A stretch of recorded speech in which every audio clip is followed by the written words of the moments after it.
দেশের খবরে আপনাদের স্বাগত। আমি শুভ্র রয়েছি সঙ্গে। নজর রাখবো হেডলাইন্সে। বিহারে নীতিশের নেতৃত্বে লড়াই, উন্নয়নের লক্ষ্যে ভোট দিন বললেন প্রধানমন্ত্রী নরেন্দ্র মোদী। সমস্তিপুরের র্যালি, এনডিএ জোটের মুখ্যমন্ত্রী কে, প্রশ্ন তেজস্বীর। রক্ষা কবচ উঠল শুভেন্দুর, 26টার মধ্যে 15টা মামলা খারিজ। সিবিআই এর 5 মামলায় রাজ্য পুলিশের কর্তাদের নিয়ে সিট গঠনের নির্দেশ বিচারপতি জয় সেনগুপ্তর। মহারাষ্ট্রে মহিলা চিকিৎসককে ধর্ষণ, আত্মঘাতী হাসপাতালে, হাতের তালুতেই লিখে গেলেন সুইসাইড নোট, পুলিশ কর্তার বিরুদ্ধে অভিযোগ। অন্ধ্রপ্রদেশে ভয়াবহ বাস দুর্ঘটনা, আগুনে পুড়ে মৃত 21 বাসযাত্রী, আহত বেশ কয়েকজন। শোক প্রকাশ মুখ্যমন্ত্রী রাষ্ট্রপতির। হায়দ্রাবাদ থেকে বেঙ্গালুরু যাচ্ছিল বাসটি। আসছে বিস্তারিত খবরে।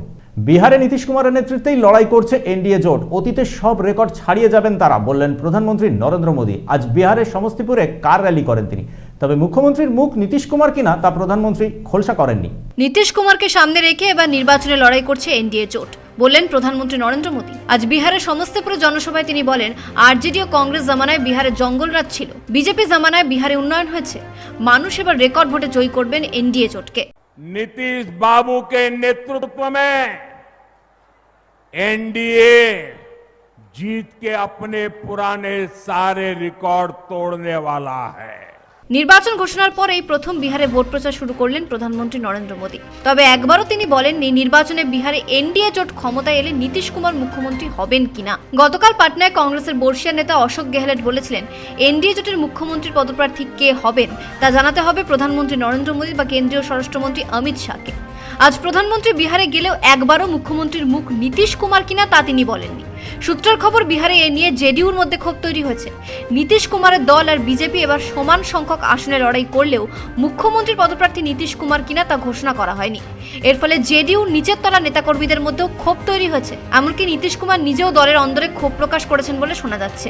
বিজেপি শীর্ষ নেতারা মনে করছেন, বারবার যেহেতু নীতিশ কুমার জোট বদল করেন তাই তাকে ভরসা করা ঠিক হবে না।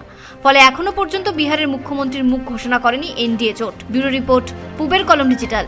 রক্ষা কবচ উঠল শুভেন্দু অধিকারীর। তার বিরুদ্ধে হাইকোর্টে 26টা মামলা ছিল, তার মধ্যে 11টা মামলায় রক্ষা কবচ উঠে গেল। এর মধ্যে সিবিআই এর হাতে যে 5টা মামলা ছিল তাতে রাজ্য পুলিশকে নিয়ে সিট গঠনের নির্দেশ দিয়েছেন বিচারপতি জয় সেনগুপ্ত। রায় নিয়ে প্রতিক্রিয়া দিয়েছেন শুভেন্দু অধিকারী।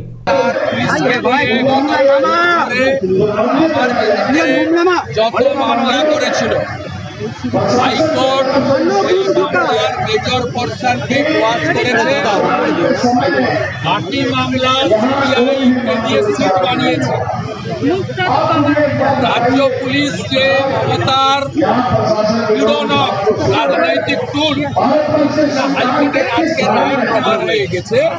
আবার মিথ্যা মামলা করলে আবার হাইকোর্টের আমি বাড়িও হাইকোর্ট দিয়েছে। অর্থাৎ দেখবি আর চলবি, মুচির মতো খুলবি। মহারাষ্ট্রের সরকারি হাসপাতালে চিকিৎসককে ধর্ষণের অভিযোগ উঠল পুলিশ কর্তার বিরুদ্ধে। বেআইনিভাবে পোস্টমর্টেম রিপোর্ট লিখিয়ে নেওয়া হতো বলে অভিযোগ। হাতের তালুতে সুইসাইড নোট লিখে গেছেন মহিলা চিকিৎসক। বিজেপি শাসিত রাজ্যের নারী নিরাপত্তা নিয়ে প্রশ্ন তুলেছে আইএনডিএ জোট।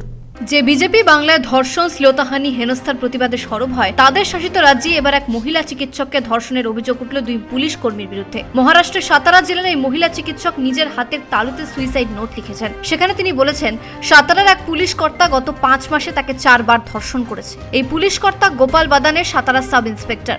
অন্য এক পুলিশ কর্তা প্রসাদ বাঙ্কার তাকে মানসিক নিপীড়ন করেছেন। মহারাষ্ট্র মহিলা কমিশন এই ঘটনা তদন্ত শুরু করেছে। এই মহিলা চিকিৎসক ফলতান তহসিলের সরকারি হাসপাতালে চিকিৎসা পরিষেবা দিতেন। তার মৃতদেহ উদ্ধারের পর চাঞ্চল্য ছড়িয়ে পড়ে মহারাষ্ট্রে। বিরোধীরা ইতিমধ্যেই বলতে শুরু করেছে, দেবেন্দ্র ফডনবিসের জামানায় মহারাষ্ট্রে নারী নির্যাতনের ঘটনা বেড়েছে। মহিলা চিকিৎসক তার বাঁ হাতে তালুতে যে সুইসাইড নোট লিখে গেছেন, সেখানে তিনি বলেছেন কয়েক মাস আগে সাতারা জেলার ডিএসপি কে তিনি চিঠি লিখেছিলেন। সাব ইন্সপেক্টরের বিরুদ্ধে ব্যবস্থা নেওয়ার আর্জিও জানিয়েছিলেন তিনি, কিন্তু কোনো ব্যবস্থা নেওয়া হয়নি। কংগ্রেস আর উদ্ধব ঠাকরে শিবসেনা বলেছে, ফডনবিসের জামানায় পুলিশ যেভাবে মহিলাদের হেনস্থা করছে তা অতীতে কখনো মহারাষ্ট্রে হয়নি। যতদিন না পর্যন্ত পুলিশ কর্তাদের বিরুদ্ধে ব্যবস্থা নেওয়া হচ্ছে, ততদিন পর্যন্ত মহারাষ্ট্রের মহিলারা নিরাপদে থাকবেন না। ঘটনা প্রকাশে আসার পর সাব ইন্সপেক্টরকে আপাতত দায়িত্ব থেকে সরিয়ে দেওয়া হয়েছে। চিকিৎসকের পরিবারের তরফ থেকে বলা হয়েছে, বেআইনিভাবে পোস্টমর্টেম রিপোর্ট দিতে চাপ দেওয়া হচ্ছিল মহিলা চিকিৎসককে, কিন্তু তিনি তাতে রাজি হননি। এরপরে তাকে তলব করে পুলিশ, তখনই তাকে ধর্ষণ করা হয়। চিকিৎসকের পরিবার জানিয়েছে, বারবার তাকে গ্রেফতারির ভয় দেখিয়ে তলব করা হতো, তখনই তাকে ধর্ষণ করা হয়। পুলিশ অবশ্য জানিয়েছে অভিযুক্তদের গ্রেফতার করা হবে। এনসিআরবি রিপোর্ট বলছে, মহারাষ্ট্রে প্রতি 23 মিনিটে একজন করে মহিলা ও শিশু হেনস্থার শিকার হন। ব্যুরো ব্যুরো রিপোর্ট, পূবের কলম ডিজিটাল। জম্মু কাশ্মীর রাজ্যসভা নির্বাচনে 3টে আসনেই জয়ী হলো উমর আবদুল্লার ন্যাশনাল কনফারেন্স। একটি আসনে জয়ী হয়েছে বিজেপি। কংগ্রেস, পিডিপি সহ আইএনডিআই এর জোটের শরিকরা ভোট দেন ন্যাশনাল কনফারেন্স প্রার্থীকে। 370 ধারা প্রত্যাহারের পর এই প্রথম রাজ্যসভা নির্বাচন হলো জম্মু কাশ্মীরে। অন্ধ্রপ্রদেশে ভয়াবহ বাস দুর্ঘটনায় মৃত্যু হলো 21 যাত্রীর। অগ্নিদগ্ধ হয়ে তাদের মৃত্যু হয়েছে। বাসটি হায়দ্রাবাদ থেকে বেঙ্গালুরু যাচ্ছিল। বাইক এসে ধাক্কা দেয় বাসের ডিজেল ট্যাঙ্কে। ভোর 3:30 নাগাদ এই ঘটনা ঘটে। প্রধানমন্ত্রী নরেন্দ্র মোদী, রাষ্ট্রপতি দ্রৌপদী মুর্মু কুন্নুরের এই ঘটনায় গভীর শোক প্রকাশ করেছেন। কবি সুভাষ থেকে ক্ষুদিরাম মেট্রোর কাজ আটকে রয়েছে বেশ কিছুদিন ধরে। ছট পুজোর পরেই কাজ শুরু হবে বলে জানিয়েছে মেট্রো কর্তৃপক্ষ। 2026 সালের মধ্যে কাজ শেষ হবে দমদম, মাইকেলনগর আর গড়িয়া এয়ারপোর্ট মেট্রোর। কবি সুভাষ ও ক্ষুদিরামের মধ্যে মেট্রোর কাজ আটকে রয়েছে। ছট পুজোর পর সেই কাজ শুরু করা হবে বললেন মেট্রো রেলের জেনারেল ম্যানেজার শুভ্রাংশু শেখর মিশ্র। তিনি বলেন, কলকাতা মেট্রো 40 বছরের পুরনো। ব্লু লাইনে তাই নিয়মিত সমস্যা হচ্ছে। মেট্রোর রেগ বেড়েছে। 3-4 বছরের মধ্যে সব সমস্যার সমাধান হবে। 57 kilometers of network has been sanctioned. Out of that, around 29 kilometers work is in progress. And by December 2026, around 19 out of that 19 kilometers will get commissioned. So we'll be able to commission the entire orange line connecting up to the airport. So that is the progress. And maybe by towards the December 2029, the purple line will get connected to Esplanade, and maybe we'll be able to, most likely we'll be able to connect Michaelnagar with yellow line airport. So regarding orange line, we all know that the work in Chingrigata will be done next month. Yeah. Have you got the specific time, specific date or something? I think government has they have promised us to give block something during second and third week. November থেকে শুরু হচ্ছে Chingrighata metro সম্প্রসারণের কাজ। 2026-এর ডিসেম্বরের মধ্যে airport থেকে গড়িয়া পর্যন্ত orange লাইনে পরিষেবা চালু হবে। 2029-এর মধ্যে শেষ হবে জোকা ধর্মতলা মেট্রোর কাজ। একই সঙ্গে বিরাটির মাইকেল নগর থেকে এয়ারপোর্ট পর্যন্ত মেট্রো পরিষেবা শুরু হবে 2029-এর মধ্যে। ব্যুরো রিপোর্ট, পূবের কলম ডিজিটাল। দেশের খবর আজ এ পর্যন্তই। চোখ রাখুন পূবের কলম ডিজিটালে।